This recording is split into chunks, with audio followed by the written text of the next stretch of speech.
Are the Chiefs back? The Panthers get back to 500 and Seattle gets a big win. We're reacting to week 6 in the NFL today on the Locked On NFL Scouting Podcast.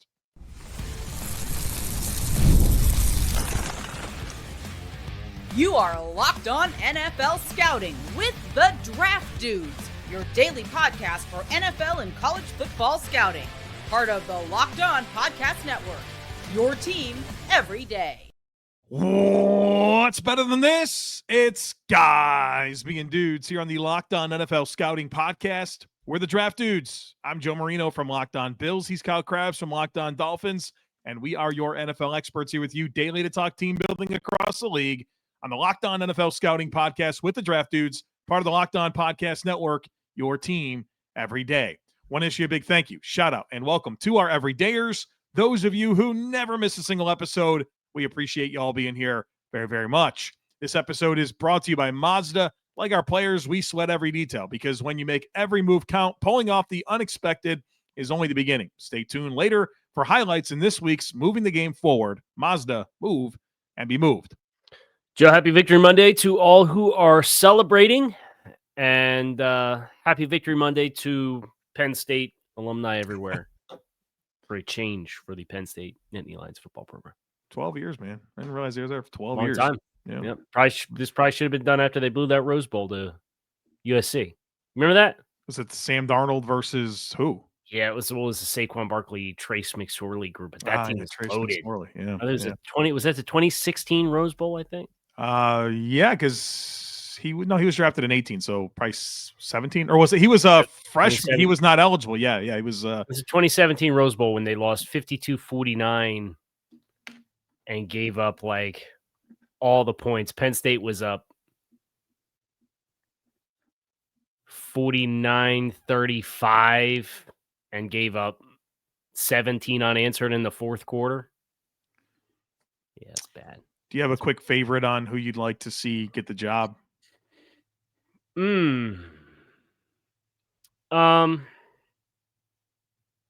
I mean, I feel like every program that needs a head coach should probably be looking at Kirk Cignetti with Indiana, right? It probably feels like a good place to look. Yeah. Give it the old college try. Sounds like Matt Rule's the leader in the clubhouse there. Which makes sense. He's lost his last 17 against top 25 opponents, So go and roll him in there, keep it going. Great, yeah. Yeah.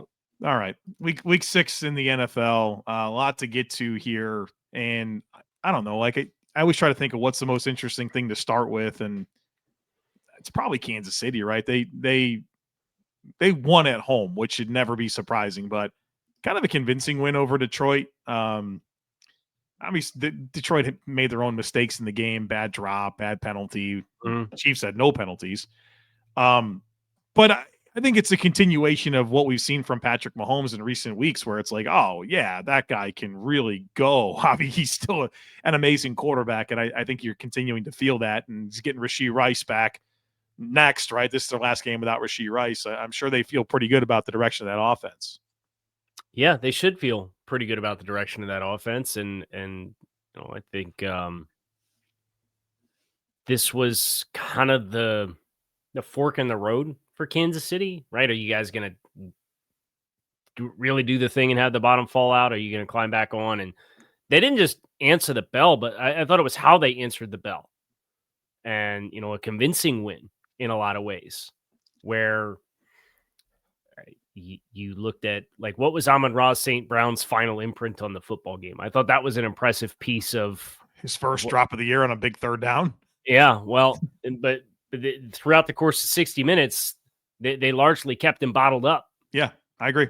So for a defense that's had some rough moments to start, I guess in hindsight, maybe you think about the pass rush matchup against a guy in Jared Goff and what challenges he does and does not present outside structure, and they got after him a little bit.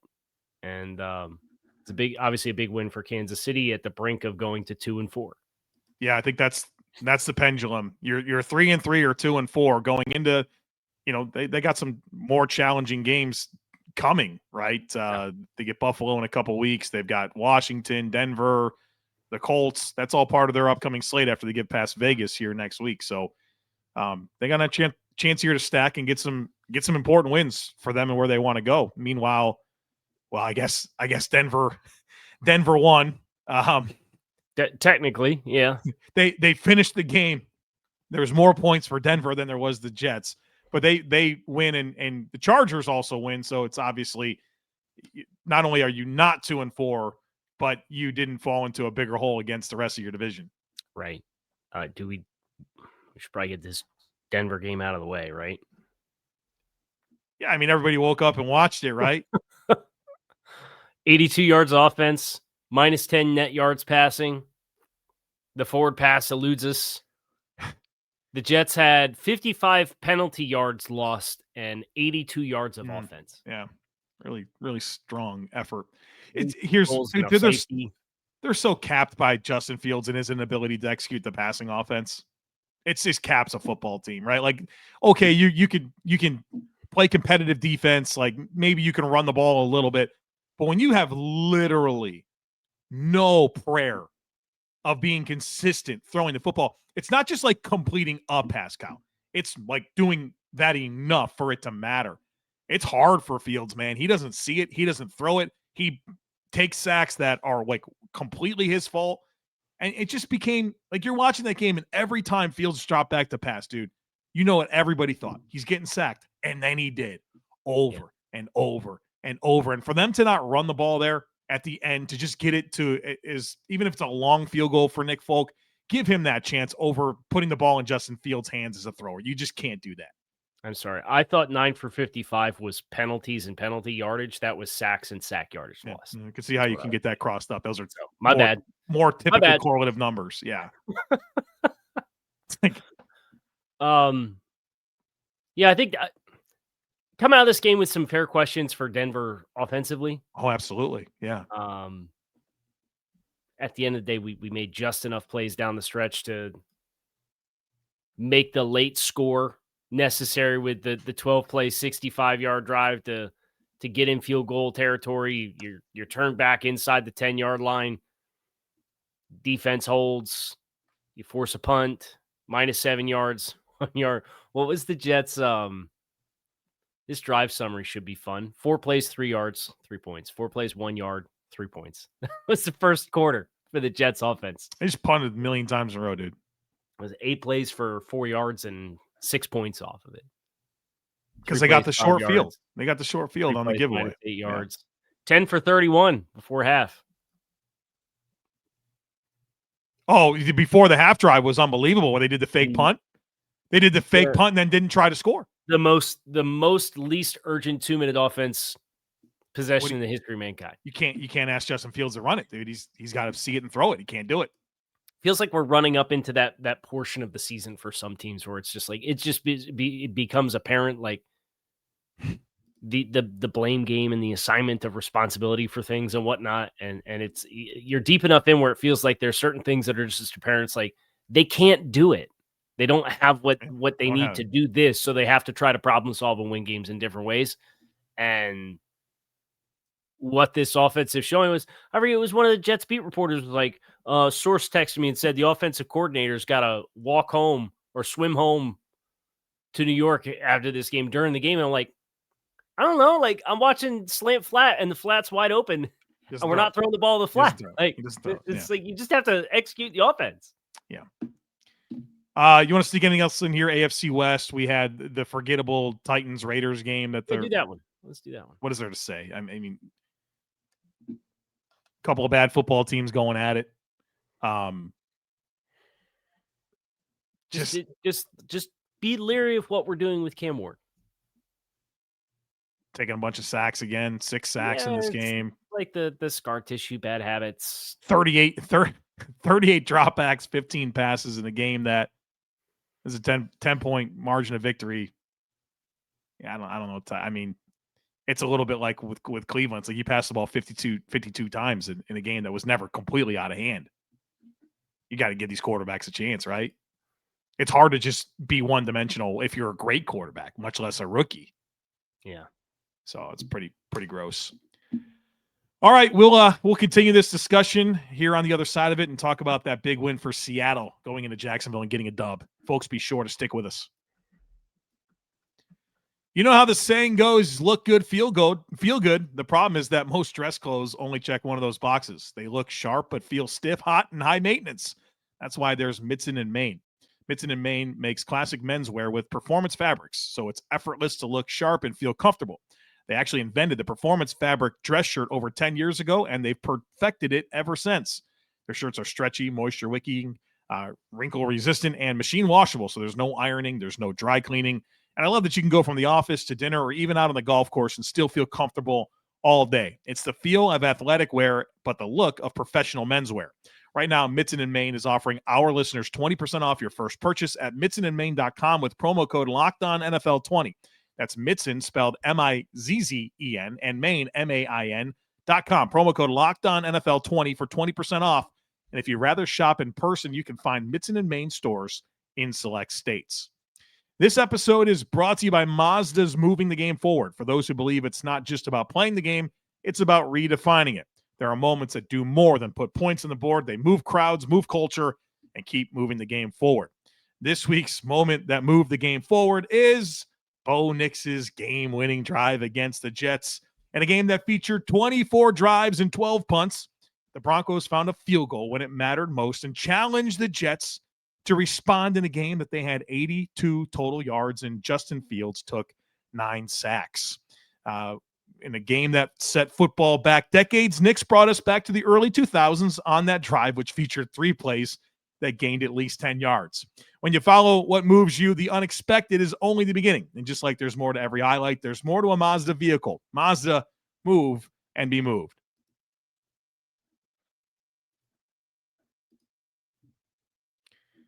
All right. Quick thought on Chargers, Dolphins. Kind of close out this AFC West and we'll get into we can do that. That's fine. Credit to Justin Herbert for 2 awesome plays in the final possession to get them in position to kick the game-winning field goal, shrugging off pass rushers to force an incomplete pass and prevent the clock from keep running. And then the second one where he shrugs off Jalen Phillips in the pocket and gets the ball underneath. But for a team in Miami that preaches technique and fundamentals, man, there's some bad technique and fundamentals. There's some bad tackling. Dante Trader on Lad McConkey in the flat. That very easily could have been bottled up with a running clock to a 9-yard gain. We overrun it, get back inside. It's a 42-yard gain. They don't have to do anything else. They just run the clock. I think the thing everybody's going to leave this game talking about is Tua Tagovailoa's comments after the game. And you and I haven't really talked about him. I know Tua's been having those kinds of accountability conversations with teammates behind the scenes all season. Yeah. And at some point, I guess it's just like, hey, I guess I'll try this because we're not doing it. So, and Tua's catching a ton of heat for it. Do I think it was probably, if you're going to have the accountability conversation, I don't know. And I don't really want to open up a can of worms on that in this podcast because we're trying to cover the whole league. But I'm at least sympathetic to Tua saying, hey, like I'm been trying to handle it internally and the same issues are still happening. There's a bigger picture conversation there that probably has something to do with Mike McDaniel, probably something to do with Tua Tagovailoa. But that's a team that's in a vast amount of disarray right now. Yeah, it's I feel like the Dolphins in the game got what they needed out of Achane. It felt like his type of game, although some of those forced touches kind of felt a little forced, and I would have liked to seen them maybe open up some things. But Waddle, pretty big game defensively, right? Get 5 stops in the red zone, but ultimately not the stop at the end. And Herbert makes a big play. They get to 4-2, which is important after they drop 2 in a row. All right, Seattle. They did the thing. They came across country. They beat the Jaguars, who the Jaguars probably beat themselves more than anything, but Sam Darnold to Jackson Smith and Jigba and that Seahawks defense. I think those are real things. Those are real things. The JSN emergence continues. He's on pace to push for 2,000 yards this season. I mean, he is balling out. And for Seattle to get that win and have that success without, 60% of the starting secondary, I think is really impressive because it was Julian Love, it was Reek Woolen, it was Witherspoon, I believe. Like all those guys were down. So you tip your cap, man. I mean, that's a team. Jacksonville was hot coming off that win and scored 31 points against Kansas City. Now 7 of those on a Devin Lloyd pick six. So you want to argue they scored 24. I'm not going to argue with you, but nevertheless, man, that's that game from what I was able to see delivered in a big way if you have high expectations for Seattle, and they're rolling right now. They sacked Trevor Lawrence 7 times. They hold Jacksonville to 19 rushes for 59 yards. This is a Seattle and opportunistic in the passing game. Seattle couldn't run it either, but those big plays to JSN and really what Seattle's defense was able to do, creating a lot of negative plays for Jacksonville, was kind of the story there. And Seattle gets to 4-2. The Rams kind of squeak one by over the Ravens, which, I don't know if Rams are thinking about that trip they have to Europe this week, but I mean, the Rams feel like this team they're going to kind of play up and down a little bit. Credit to the Ravens for having a little bit of fight, but they take care of their business and improve to 4-2, while Arizona and Kyler, like no go. They have the Colts. What this dude was, Traverse Ward with concussion pregame. Anthony Richardson has an orbital bone fracture pregame. It was like one of the strangest situations ever. And Brissett comes out there and gives Harrison gets a concussion like in the middle of the game. And Brissett goes out there and throws for 320, gives him a decent chance to win the game. But, Jonathan Taylor and Daniel Jones too much to overcome. Yeah, it's going to get interesting in Arizona, right? I mean, you could always have the conversation about like the execution and if a guy's executing the offense. And I think Arizona's offensive performance without Kyler Murray should probably pose some questions, right? Is that fair to observe? And that's just the tip of the iceberg of what they were missing. But yes, I think you're on to something.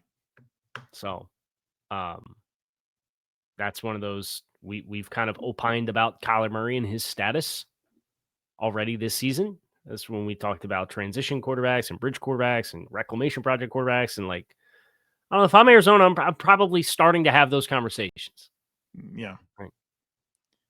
So you talked about the Rams taking care of their business as well. And for Baltimore, 1-5 going into their bye week.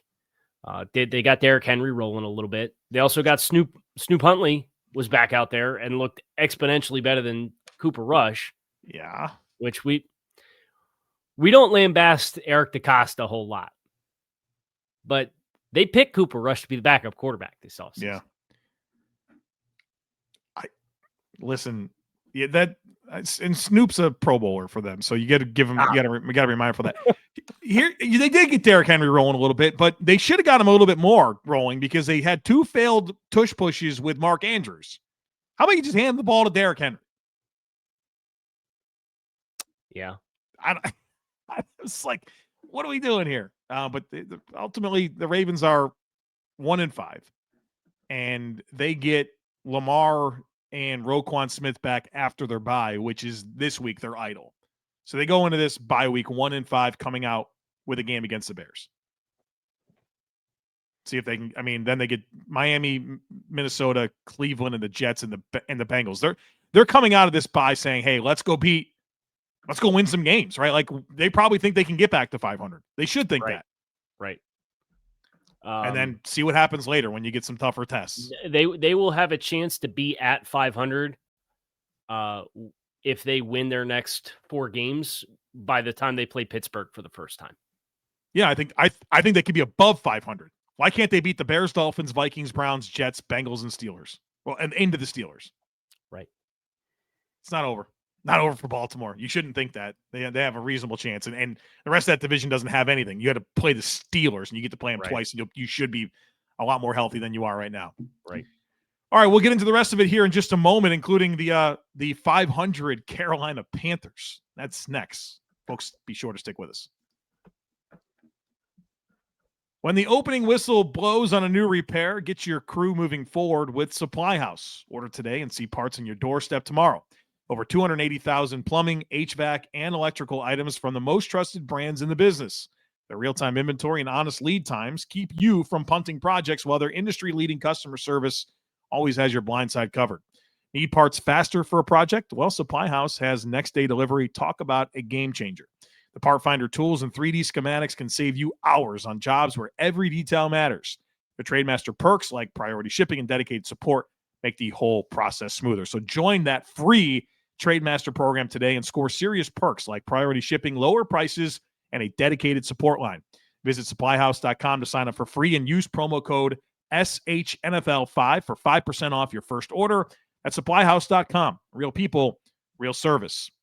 The NFL season is here, and FanDuel has an offer that you do not want to miss. Right now, new customers can bet just $5, and you'll get $300 in bonus bets if you win. That's right. Pick a bet, put $5 down, and if it hits, you'll unlock $300 in bonus bets to use across the app. I love how FanDuel gives me so many different ways to play. I've built parlays, tried player props, and even followed the live lines during games. It makes watching football even more exciting when you got a little something extra riding on the action. So maybe you want to watch Monday Night Football tonight, Bills, Falcons. I'm in on the overs for Bijan Robinson and James Cook and Khalil Shakir. I do have one big regret. How did I not? And I sat there and thought about it. I saw they had a prop for John Franco Myers to record a sack against the Jets, and boy, he did it early in the game, and I have deep regrets about that. So don't regret. Get in on the action. Have even more fun watching football. What are you waiting for? Visit FanDuel.com to download the FanDuel app today and get started.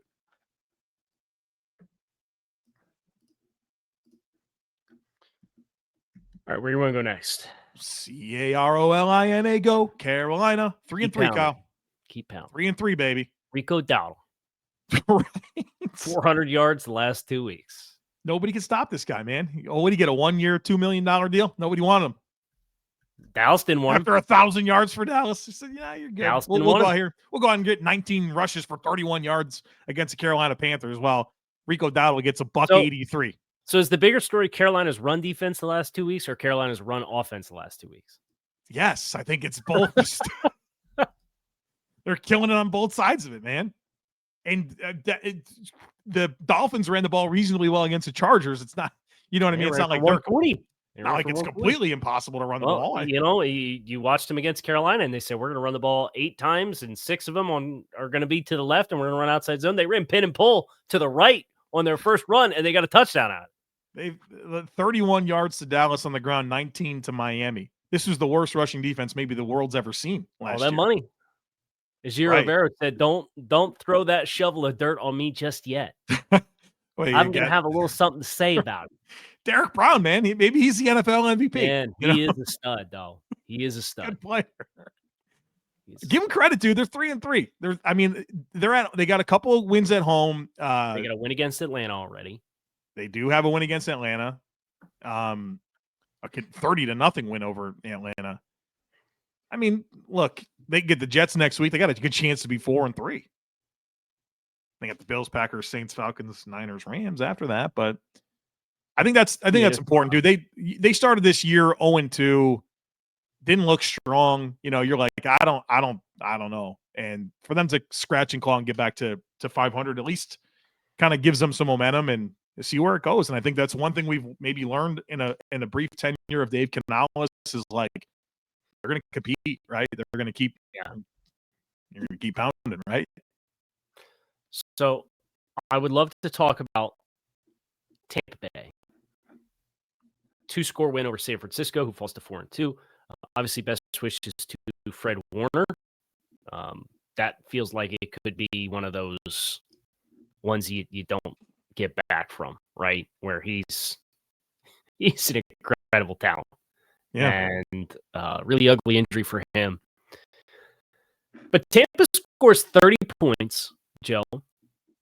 Off the top of their head, do you know who the top receiver was for Tampa Bay today?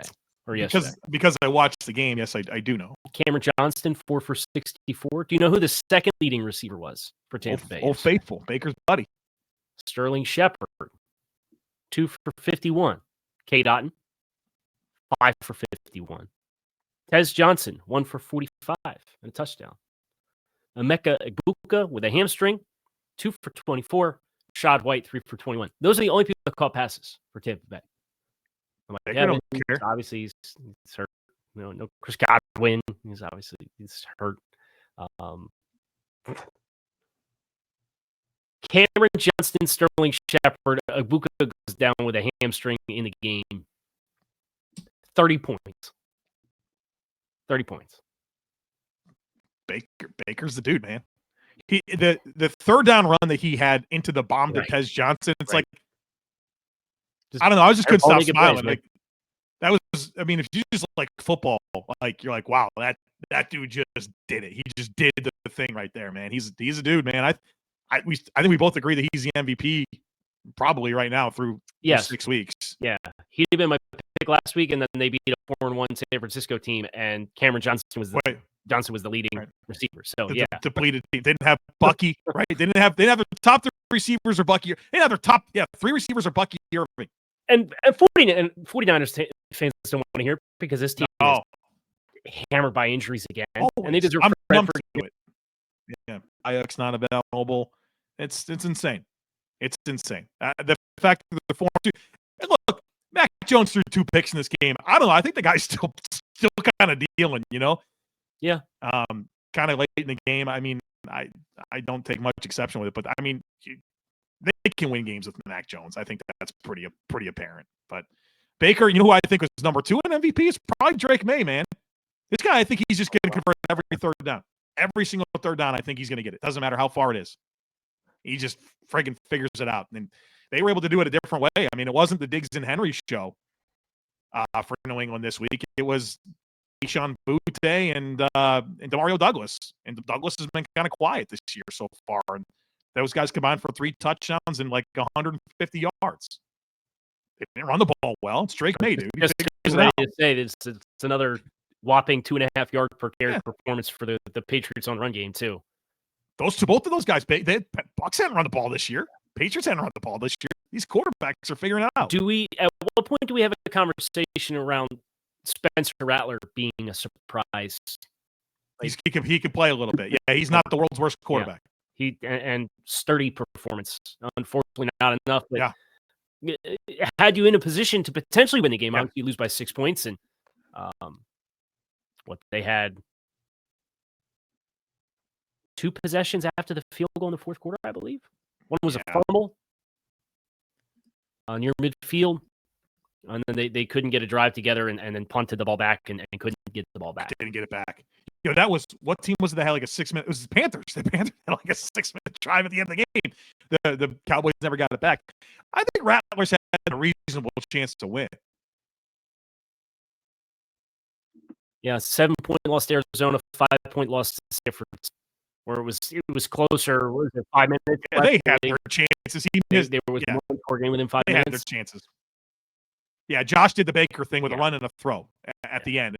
That's what happened. Then a 6-point loss to New England. So, yeah, there should be no shame. And Spencer Rattler is, and look, I think he probably couldn't have had a bigger hole to climb out of with me based on the way I thought of him as a college player. Right. And here I am telling you, I think he can go. I think he can go a little bit. So I think that's been a quiet, good story. That it's 1-5, so nobody's really going to say much about it. But I'm impressed. What did we get to? Bengals, Packers? The late flurry there for Cincinnati from a points per. They get 10 points in the fourth quarter. Yeah, that's what they do. They get smoked, and then they come back in the fourth quarter a little bit. And the show called it and said, 13.5 is too big. That's too big a spread. We won't do it. Right. So, they've had a little backdoor cover. We get a double header tonight, Buffalo and Atlanta, and the other game is Washington, Chicago. So that's week 6. We'll see what tonight brings. Doubleheader. Enjoy it. Kyle Krabs, Joe Marino, we appreciate you guys as always for checking the show. Make it a great rest of your day. I'm Kyle Krebs. He's Joe Marino. We are out of here.